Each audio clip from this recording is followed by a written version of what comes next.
Comment اس لیے کرنا بہت مشکل ہوگا پہلے سے کہ کیا اس کا فیصلہ ہوگا، کیونکہ جیسا کہ میں نے ایک سنیریو بتایا، اس سنیریو کے اندر 22 تاریخ ایک جادوئی تاریخ بھی رکھی گئی ہے جو سول نافرمانی کے اس میں ہے. اور جہاں تک سیاسی کیسز کا معاملہ ہے، بالکل پاکستان کی سیاسی تاریخ بھری پڑی ہے. آپ نے دیکھا مختلف سیاستدانوں کے خلاف مختلف کیسز بنتے ہیں اور اس کے بعد ان کو جس طرح سے اس کے اوپر پھر وہ معاف کر دیے جاتے ہیں، وہ ہم نے سارے معاملات آپ نے اور ہم نے پاکستان کی اس بدقسمتی سے اس تاریخ کے اندر دیکھے. تو بالکل یہ ایکسپیکٹیشن اگر اس والے میں سزا ہو جاتی ہے تو پھر پوسٹ کنوکشن سینیریو کیا ہوگا؟ کیونکہ ظاہر ہے مذاکرات کے حوالے سے آپ نے درست بات کی کہ نان سٹارٹر قسم کا ایک ماحول نظر آ رہا ہے، تو پھر کیا Tehreek Insaf can hit back on roads again? کیونکہ ابھی تک تو وہ اپنے 24 نومبر کے احتجاج سے ریکور نہیں کر پائے تھے، لیکن اگر یہ سزا ہو جاتی ہے تو کیا وہ اس سے پرووک ہو جائیں گے یا سول نافرمانی تک ہی رہیں گے جہاں ہمیں کوئی agitation on the roads at least نظر نہیں آئے گی؟ اس میں شفا آپ نے جو بات کی تھی نا کہ اس کے بعد کا مرحلہ جو ہے وہ بہت امپورٹنٹ ہے. مثلا یہ کیس اگر سزا ہو جاتی ہے تو پی ٹی آئی کے پاس ایک اپرچونٹی ہوگی کہ وہ اس معاملے کو ہائی کورٹ میں لے جائے. اور آپ نے دیکھا کہ مختلف کیسز کے اندر عمران خان صاحب کو وہاں پہ انصاف ملا ہے، ریلیف ملا ہے، اور ہم یہ کہہ سکتے ہیں کہ پاکستان کی عدالتیں جو ہیں وہ آزاد فیصلے کر رہی ہیں، کم از کم ماضی کے مقابلے میں اب بہتر فیصلے جو ہیں وہ کر رہی ہیں. جہاں تک اس بات کا تعلق ہے کہ پاکستان تحریک انصاف محاذ ذرائی کی طرف جائے گی، بدقسمتی کے ساتھ پاکستان تحریک انصاف نے اگر ان کی بات نہیں مانی گئی تو محاذ ذرائی کی ہے. اگر آج آپ شاہ محمود قریشی صاحب کی بات سنیں تو اس میں بہت وزن ہے کہ پاکستان تحریک انصاف کو، حکومت کو مذاکرات کے لیے دینا چاہیے. ہوتا یہی ہے کہ بالکل دینا چاہیے. اس کی وجہ یہ کہ جب سیاستدان بیٹھتے ہیں تو کوئی نہ کوئی رستہ نکلتا ہے، اور اگر فوری طور پر سول نافرمانی پہ چلا جائے یا ایک اور لانگ مارچ کی تاریخ دے دی جائے تو حکومت تو یہی چاہے گی کہ اس طرح کی محاذ ذرائی میں جو سب سے بڑی بینیفیشری ہوگی وہ حکومت ہوگی. وہ کہے گی کہ پاکستان تحریک انصاف مذاکرات کے لیے سنجیدہ نہیں تھی، اسی لیے انہوں نے شرائط جو ہیں وہ طے کی. تو میرا خیال ہے پاکستان تحریک انصاف کو اپنی اسٹریٹجی کے اندر تبدیلی لانے کی ضرورت ہے کہ وہ ایک پورا موقع جو ہے وہ حکومت کو دیں، وہ ایگزاسٹ کریں یہ اپرچونٹی کہ کل کو یہ بات نہ ہو کہ جو اس سے پہلے اگزامپل دی جاتی ہے کہ 6 مئی کو مذاکرات کامیاب ہو گئے تھے لیکن عمران خان صاحب پیچھے ہٹ گئے تھے. تو یہ موقع اگر حکومت کو مل گیا تو ظاہر ہے کہ اس کا نقصان سیاسی طور پر پاکستان تحریک انصاف کو ہوگا، کسی اور کو نہیں. اچھا، اور یہ بھی بتائیے کہ اگر یہ سزا ہو جاتی ہے تو عمران خان صاحب کے رویے میں آپ کس طرح کی تبدیلی دیکھ رہی ہیں؟ رویہ ہو گیا، بیانیہ ہو گیا، جو ان کی ایک لڑائی چل رہی ہے وہ ہو گئی، اس میں کیا آپ ان کی فردر ایک ہارڈنڈ سٹانس دیکھ رہی ہیں اینٹی گورنمنٹ، اینٹی اسٹیبلشمنٹ، یا آپ اس میں کوئی سافٹنس دیکھ رہی ہیں جس کے بعد وہ مزید شاید ویکر پوزیشن پہ آ کے مذاکرات کی ٹیبل پہ اور زیادہ خواہش کے ساتھ بیٹھنا چاہیں گے؟ شفا، جو سب سے امپورٹنٹ بات ہے اس میں وہ یہ ہے کہ عمران خان صاحب کبھی بھی حکومت سے بات نہیں کرنا چاہتے تھے، وہ سیاسی لوگوں سے بات چیت نہیں کرنا چاہتے تھے کیونکہ ان کی لڑائی اسٹیبلشمنٹ کے ساتھ ہے، اور وہ یہ سمجھتے ہیں کہ وہ اسٹیبلشمنٹ کے ساتھ ہی مقابلہ کر کے آگے جا سکتے ہیں یا ان کے ساتھ لڑائی لڑ کے وہ اپنا جو ہدف ہے اس کو حاصل کر سکتے ہیں. کیونکہ کسی زمانے میں مریم نواز صاحبہ نے بھی کہا تھا پاور ٹاکس ٹو پاور، تو شاید مزاحمت ہوگی تو پھر مفاہمت ہوگی، مزاحمت ہوگی تو بات ہوگی. بالکل، تو وہ اسی فارمولے کے اوپر ہے. لیکن ان کو یہ ضرور دیکھنا پڑے گا کہ اس وقت جو پاکستان کی سیاسی حکومت ہے اس کے پاس وہ ایک حکومت نہیں ہے بلکہ اس کے ساتھ 2 جماعتیں ہیں، اور اس کے ساتھ ساتھ جو اپوزیشن میں ان کے ساتھ الائنس ہے وہ اس میں گو کہ اپوزیشن کی بہت سی جماعتیں ہیں، مگر عمران خان صاحب کے ساتھ عملی طور پر کوئی بھی سیاسی جماعت اس وقت نہیں کھڑی ہے. مولانا فضل الرحمان صاحب کو دیکھ لیں، اختر مینگل صاحب کو دیکھ لیں، سب چاہتے ہیں کہ یہ حکومت رخصت ہو، سب چاہتے ہیں کہ جو لیجیٹمیٹ مینڈیٹ ہے پاکستان تحریک انصاف کا وہ واپس آئے، وہ سب چاہتے ہیں کہ پاکستان تحریک انصاف جو ہے وہ اس کے ساتھ جو زیادتی ہوئی ہے، ناانصافی ہوئی ہے، اس کو وہ کیا جائے. لیکن کوئی بھی عمران خان صاحب یا ان کی جماعت کے رویے کی وجہ سے آگے نہیں بڑھتا.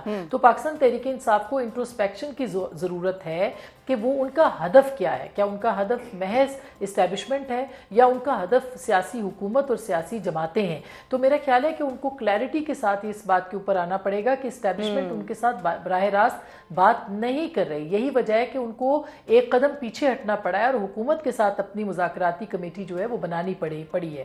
ابھی بھی حکومت یہ کہہ رہی ہے کہ اگر اتوار کی انہوں نے ڈیڈ لائن دی ہے تو اس کا مطلب ہے کہ اتوار ان کے مطالبات تو پورے نہیں ہو سکتے، تو آگے نہیں بڑھا جا سکتا. تو اگر مطالبات پورے نہیں نہیں ہو سکتے اور آگے نہیں بڑھا جا سکتا تو پھر عمران خان صاحب کیا کال دیں گے؟ یہ ایک بہت امپورٹنٹ بات سمجھنے کی ہے کہ اگر حکومت کے ساتھ وہ بیٹھے ہیں تو ان کو بغیر شرائط کے بیٹھنا پڑے گا، بغیر کسی کال کے بیٹھنا پڑے گا، پھر شاید کوئی حل نکل آئے گا۔ مگر اگر اس طرح کی پالیسی رہے گی کہ جب ان کے ساتھ اپوزیشن کی بھی الائنس اس طرح کی موجود نہیں ہے، ان کی اپنی جماعت ہے سول نافرمانی میں، تو سب سے بڑی سول نافرمانی خود تحریک انصاف کے اندر ہوئی ہے، جنہوں نے عمران خان صاحب کی بات کو نہیں مانا سول نافرمانی کے حوالے سے، ان کی جماعت نے جو پاکستان بالکل پریکٹیکلٹی کا بھی خاصا آنسر ہے۔ میرا خیال ہے یہ بات ان کو جماعت کے دیگر لوگوں کو زیادہ اس چیز کا بھی ڈر ہے کہ پتہ نہیں کامیاب بھی ہوتے ہیں یا نہیں ہوتے۔ آج کل وہ گاندھی جی والا زمانہ تھوڑی ہے کہ لوگ بجلی کٹوا کے گھر بیٹھ جائیں گے اور 5 بجے اندھیرا ہوتے ہی سو جائیں گے اور اگلے دن فجر کے وقت اٹھ جائیں گے۔ انٹرنیٹ جو سب سے زیادہ ان کا سوشل میڈیا جس پہ وہ کیسے استعمال کریں گے اگر گھر کی بتی کٹ گئی؟ تو یہ تو ایک سوال بہت سارے تو ہیں اس حوالے سے۔ پھر وہ ریمیٹنسز کا ہے کہ بہت سارے ایسے لوگ باہر سے پیسہ بھیجتے ہیں جو کہ ڈائریکٹلی حکومت پاکستان کو نہیں بھیج رہے ہوتے، لیکن اپنے گھر والوں کو، اپنے جو یہاں پر باہر ہمارے مڈل ایسٹ میں مزدور طبقہ ہے، ہمارا لیبر کلاس ہے، وہ بھیجتا ہے، تو وہ ضرورت کے تحت بھیجتا ہے، کون سے کوئی ان کی یہاں پر جائیدادیں بچ جاتی ہیں۔ لیکن ہیونگ ٹاکڈ اباؤٹ اسٹیبلشمنٹ، آپ نے کیونکہ اس کا ذکر کیا، رانا ثناء اللہ صاحب نے خود یہ کہا ہے کہ پی ٹی آئی کے ساتھ مذاکرات شروع کرنے پر حتمی فیصلہ نواز شریف صاحب کریں گے اور اس حوالے سے اسٹیبلشمنٹ کو بھی پہلے اعتماد میں لیا جائے گا۔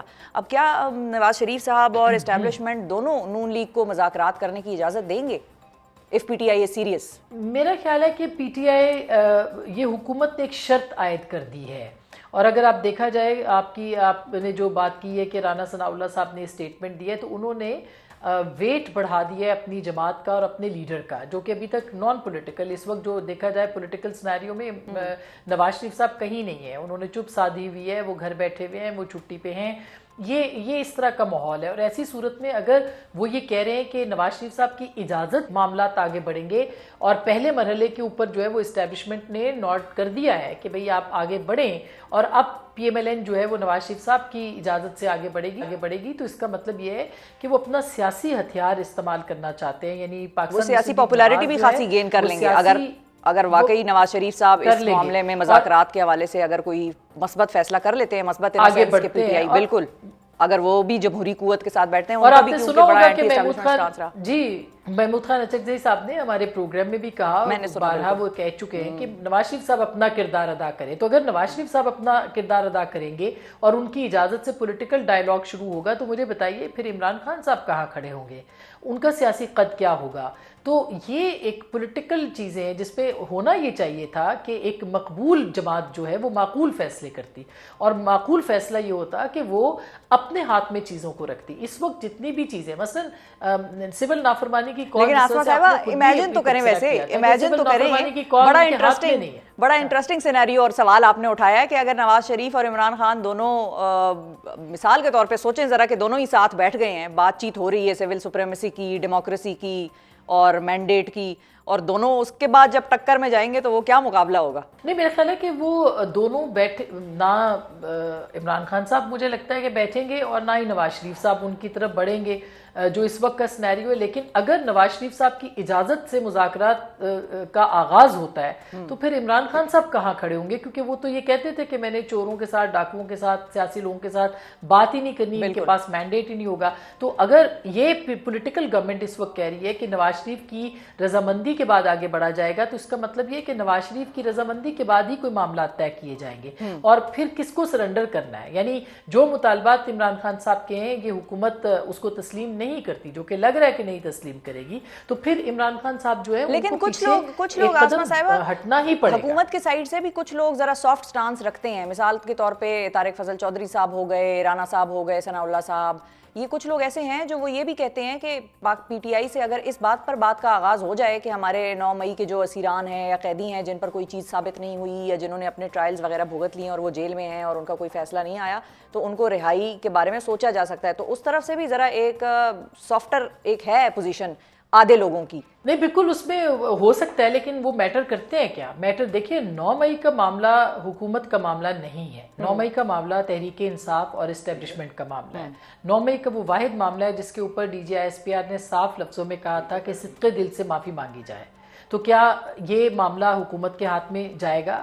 ہاں، جو اسیران میں جو معصوم لوگ ہیں، جو بے گناہ بہت سے لوگ پکڑے گئے ہیں اور پکڑے گئے ہیں، ان کو اگر حکومت چھوڑ دے تو پھر تو چلے وہ ان کے ہاتھ میں ہوگا، لیکن جو اصل قصوروار ہے، آج بھی جی ایچ کیو کیس کے اندر آپ نے دیکھا کہ فرد جرم عائد ہوئی ہے، یمین گنڈا پور صاحب کے اوپر ہوئی ہے، آج بشرا بی بی پہ ہوئی ہے، آج عمران خان صاحب پہ پہلے ہو چکی ہے، شاہ محمود صاحب پہ ہوئی ہے. تو اس کا مطلب یہ ہے کہ یہ معاملہ جو ہے یہ عدالتوں کے ذریعے سے یا اسٹیبلشمنٹ صدقے دل سے اگر کوئی معافی مانگے، اس کو اگر قبول کر لے تو پھر یہ معاملہ آگے بڑھے گا. تو یہ معاملہ جو ہے یہ اس پہ تو بات نہیں ہو سکتی. ہاں، جو مجھے لگتا ہے کہ حکومت کی طرف سے، لیکن انگیجمنٹ کی جو پالیسی ہے اس کا آغاز حکومت ضرور کر سکتی ہے. اور آپ یاد رکھیے کہ اسپیکر جو سردار ایاز صادق صاحب ہیں، ان کا کردار 2014 میں بھی بڑا اہم تھا.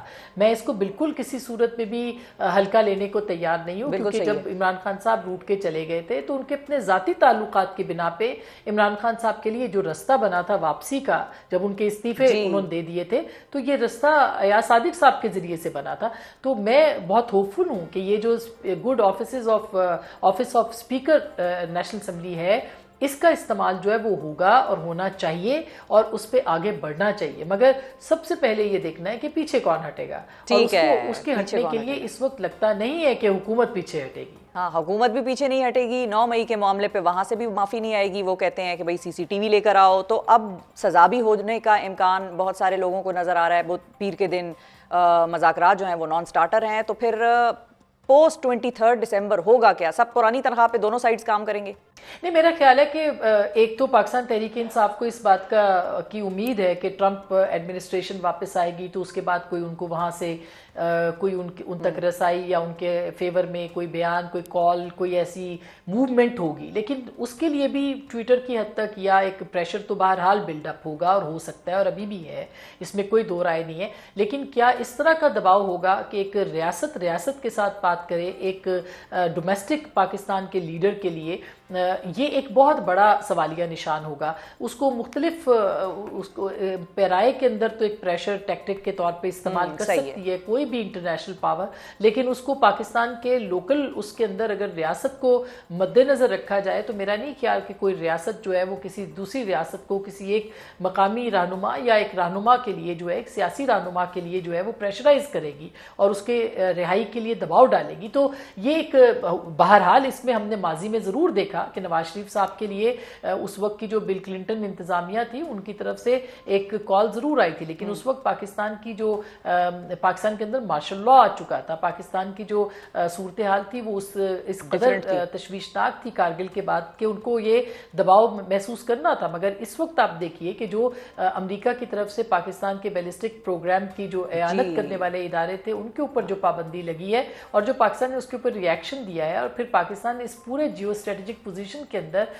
چائنا کے ساتھ جس طرح سے الائنس کرتا ہے یا رشیا کے ساتھ جس طرح سے کھڑا ہے یا انڈیا کی انفلوئنس کو چیلنج کر رہا ہے، تو میرا خیال ہے کہ وہ اتنا آسان نہیں ہوگا کسی بھی دوسری ریاست کے لیے کہ وہ اس میٹر کے لیے صرف دباؤ کرے. ہاں، اس میٹر کو پاکستان کے اندر انتشار کے لیے ضرور استعمال کیا جا سکتا ہے، لیکن میرا نہیں خیال کہ کوئی خان صاحب کو یا ان کی جو پالیٹکس ہے اس کو کوئی بڑا سہارا امریکہ کی طرف سے اس طرح سے مل سکتا ہے. بہت شکریہ ادا کریں گے. عاصمہ شیرازی صاحبہ ناظرین ہمارے ساتھ موجود تھیں اور انہوں نے ساری سچویشن ہمارے لیے سمیٹ کر رکھ دی ہے. پری 23 دسمبر سینیریو، پوسٹ 23 دسمبر سینیریو. اب دیکھنا یہ ہے کہ ہوتا کیا ہے، اور پیر کے دن کا ہمیں بھی انتظار رہے گا. آج اس ہفتے کا ہمارا آخری پروگرام ہے.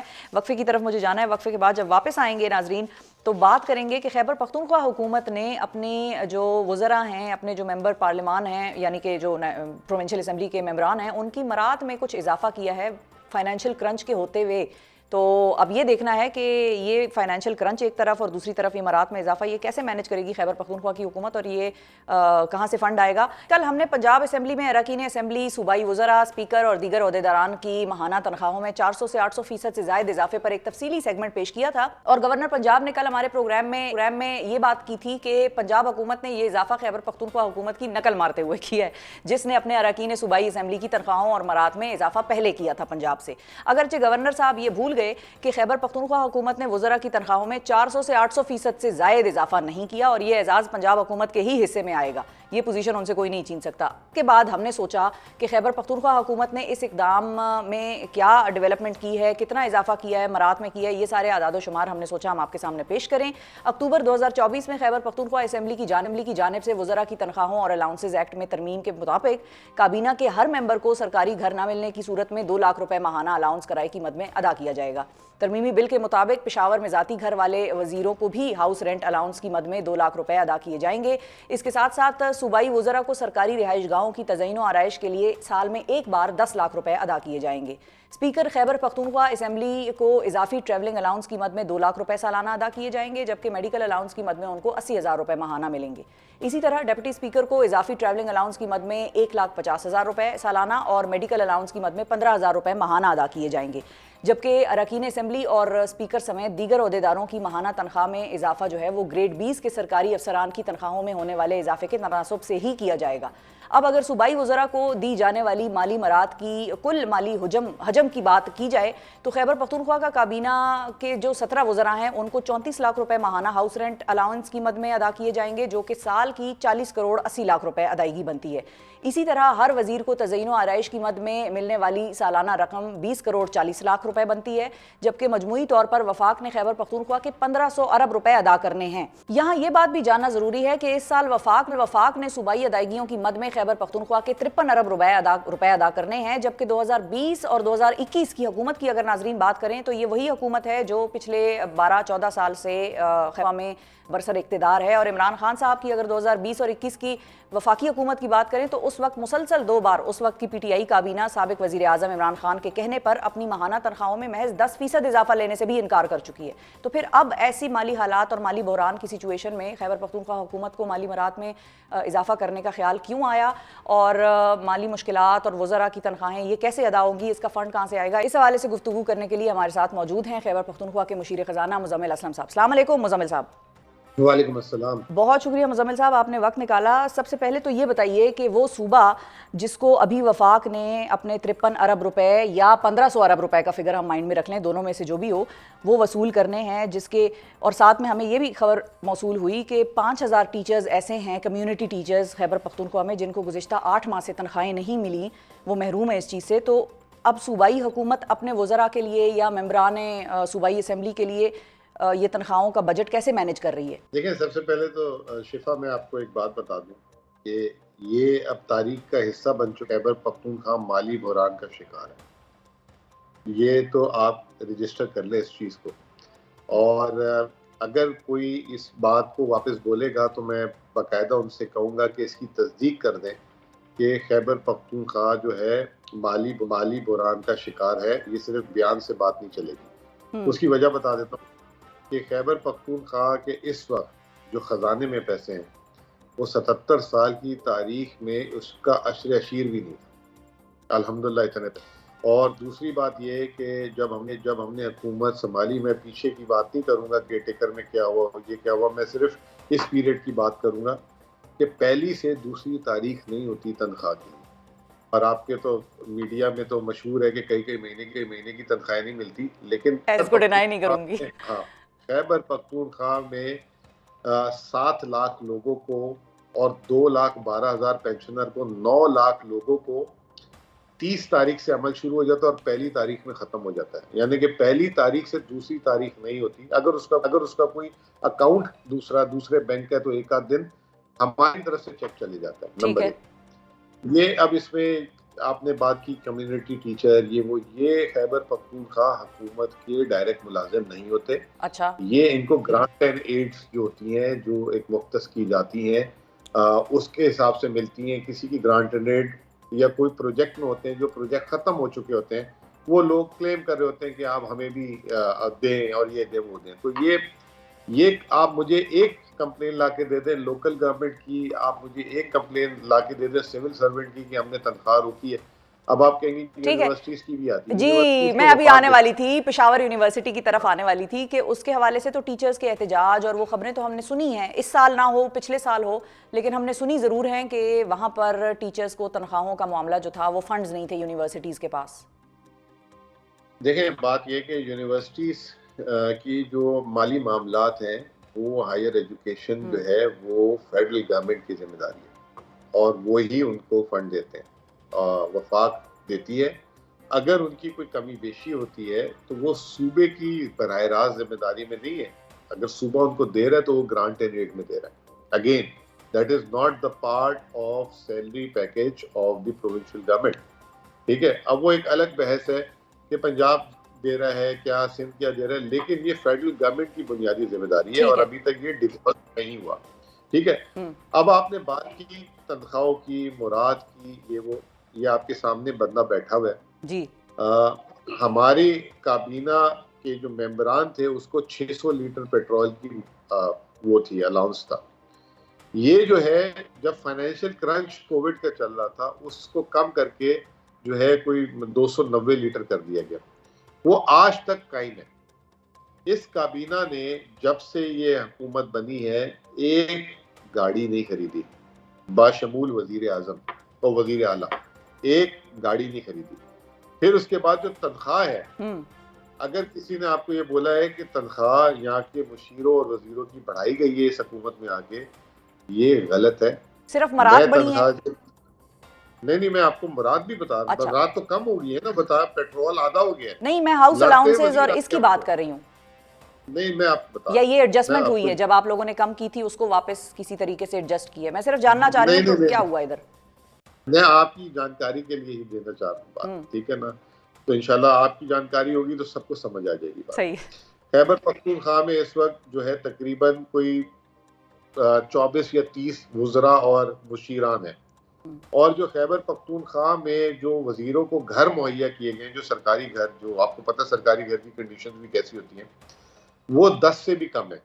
یعنی خیبر پختونخوا کی حکومت کے پاس اتنے گھر بھی نہیں ہیں کہ وہ مشیروں اور وزیروں کو دے.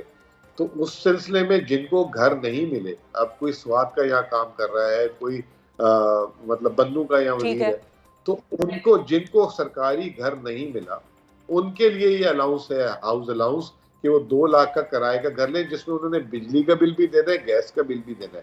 ان کو سرکار پیسے نہیں دے گی. تو یہ نہیں ہے کہ یہ اکراس دا بورڈ سارے وزیران کے لیے کیا گیا. اور یہ بھی ابھی تک شروع نہیں ہوا، ماشاءاللہ 9 مہینے ہو گئے، ابھی تک وہ سمریز میں ہی گھوم رہا ہے. اور اب آپ ہاں ابھی تک یہ کسی کو 1 ٹکا نہیں ملا. اچھا ٹھیک ہے، یعنی کہ جس کا پشاور میں اپنا گھر بھی ہے ذاتی، اس کو نہیں ملے گا یہ ہاؤس رینٹ الاؤنس. وزیر اگر بنو گا تو اس کا پشاور میں گھر کیا کر رہا ہے؟ نہیں مطلب رہ تو رہا ہوگا نا. اگر وزیر ہے مثال کے طور پہ اور پشاور میں رہ رہا ہے اور ذاتی گھر ہے، پشاور ہب ہے اس صوبے کا، ظاہر ہے جس طرح لاہور ہے. بہت سارے لوگ ایسے ہیں جو ہوتے سرگودا کے ہیں، ملتان کے ہیں، لیکن رہائش پذیر تو پشاور لاہور میں ہوتے ہیں. تو میں آپ سے اس کانٹیکس میں پوچھ رہی ہوں کہ جو وزیر پشاور میں رہ رہا ہے اور ذاتی گھر میں رہ رہا ہے، کیا اس کو الاؤنسز نہیں مل رہے؟ اس وقت کسی کو الاؤنس نہیں مل رہا.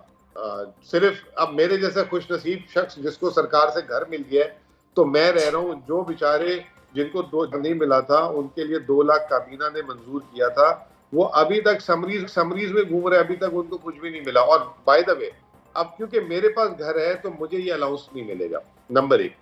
ٹھیک ہے. اب نمبر 2 آپ نے بات کی کہ جب کوئی آئے گا، اب جیسے میں بھی کراچی سے آیا ہوں تو میں تو اپنے صرف بیگ میں کپڑے ہی لا سکتا ہوں نا، اپنے گھر سے فرنیچر تو نہیں اٹھا کے لا سکتا، فریج نہیں لا سکتا، اے سی نہیں لا سکتا، ایئر کنڈیشن آج کل سردی ہے، کلفی جمی ہوئی ہے، ہیٹر نہیں لا سکتا.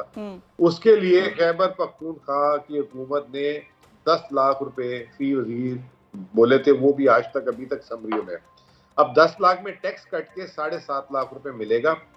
7.5 لاکھ میں آپ مجھے بتا دیں کہ اگر کسی کا 2 بیڈروم ہاؤس بھی ہو تو اس میں وہ صرف اے سی ہی لگائے گا تو کیسے پورے ہو جائیں گے؟ ٹھیک ہے. تو اچھا ٹھیک ہے. اب تنخواہ ہماری نہیں بڑھی، الاؤنسز ہمارے نہیں بڑھے، گاڑیاں ہم نے نہیں خریدی.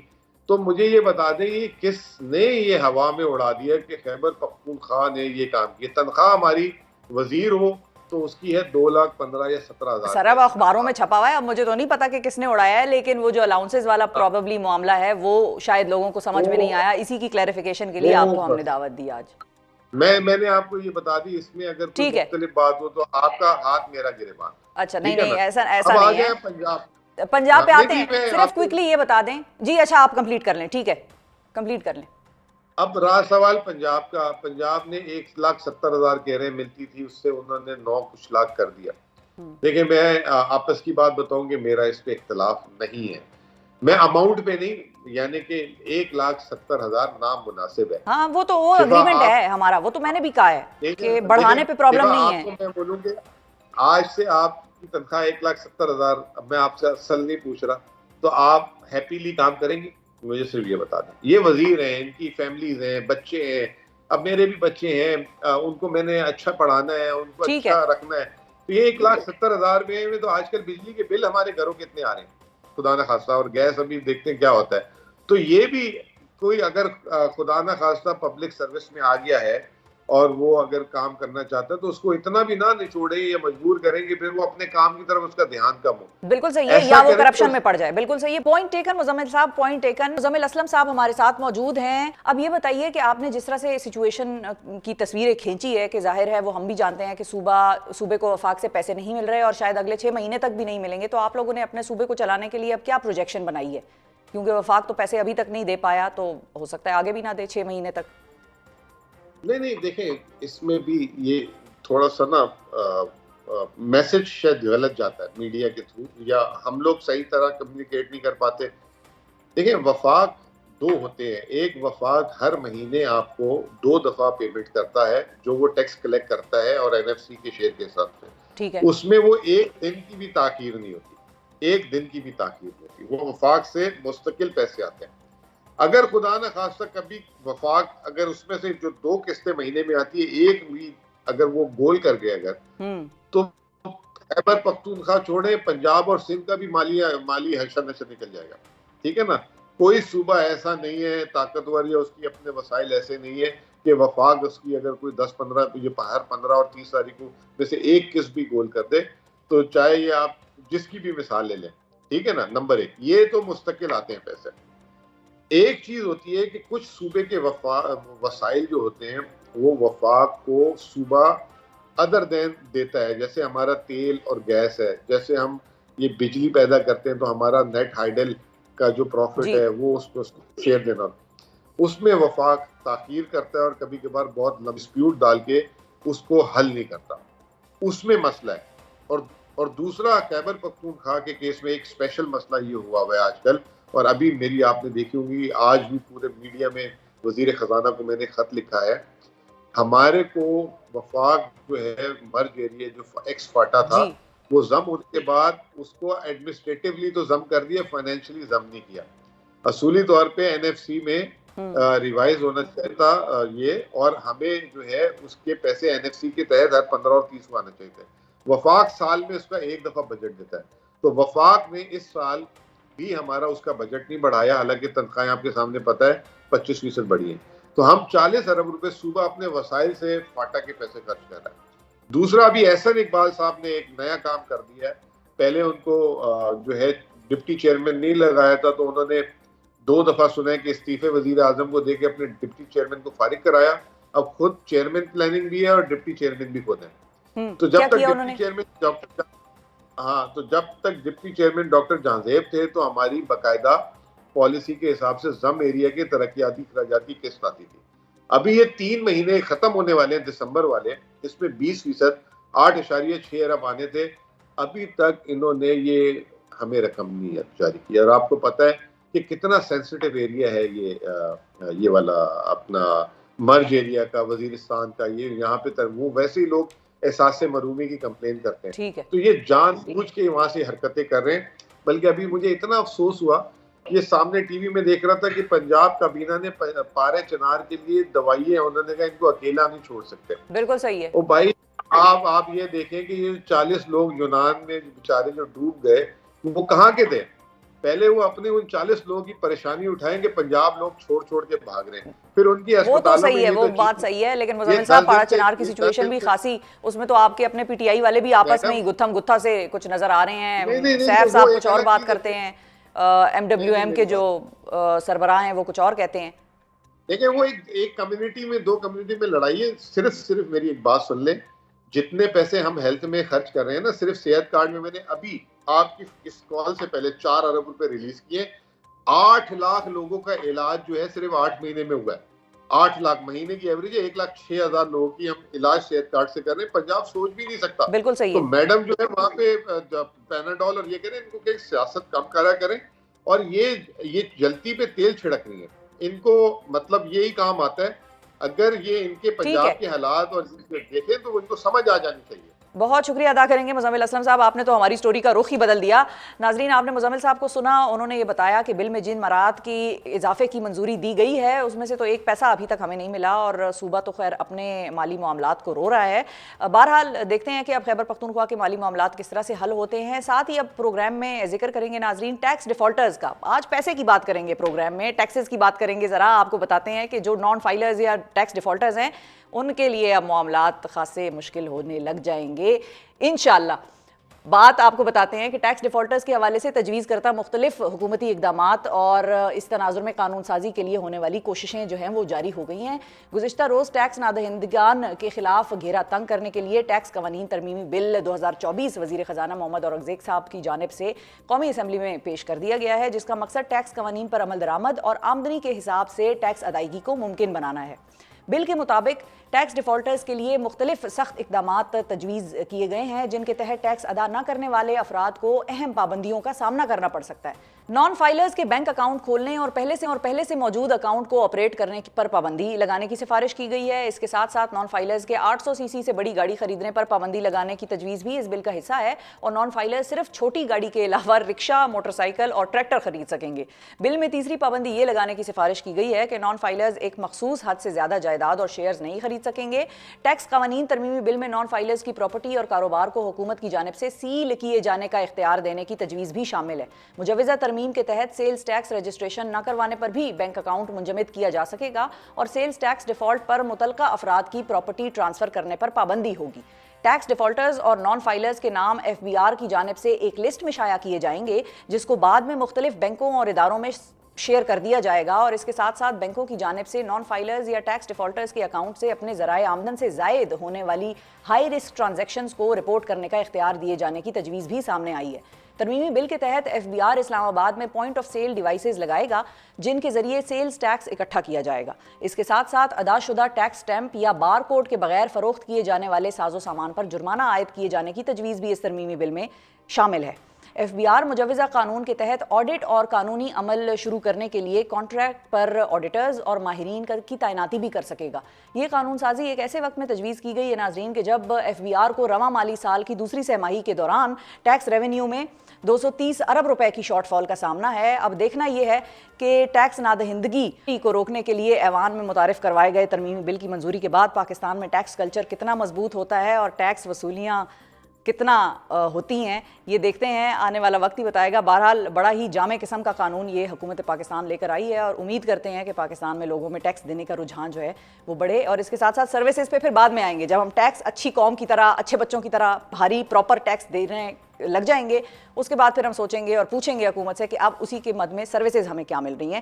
ایک امید ہی رکھ سکتے ہیں، باقی آنے والا وقت بتائے گا کہ کیا ہوتا ہے. اپنا بہت خیال رکھیے. آج کے پروگرام سے مجھے دیجیے اجازت، اور ٹیکسز ضرور دیجیے. اللہ حافظ.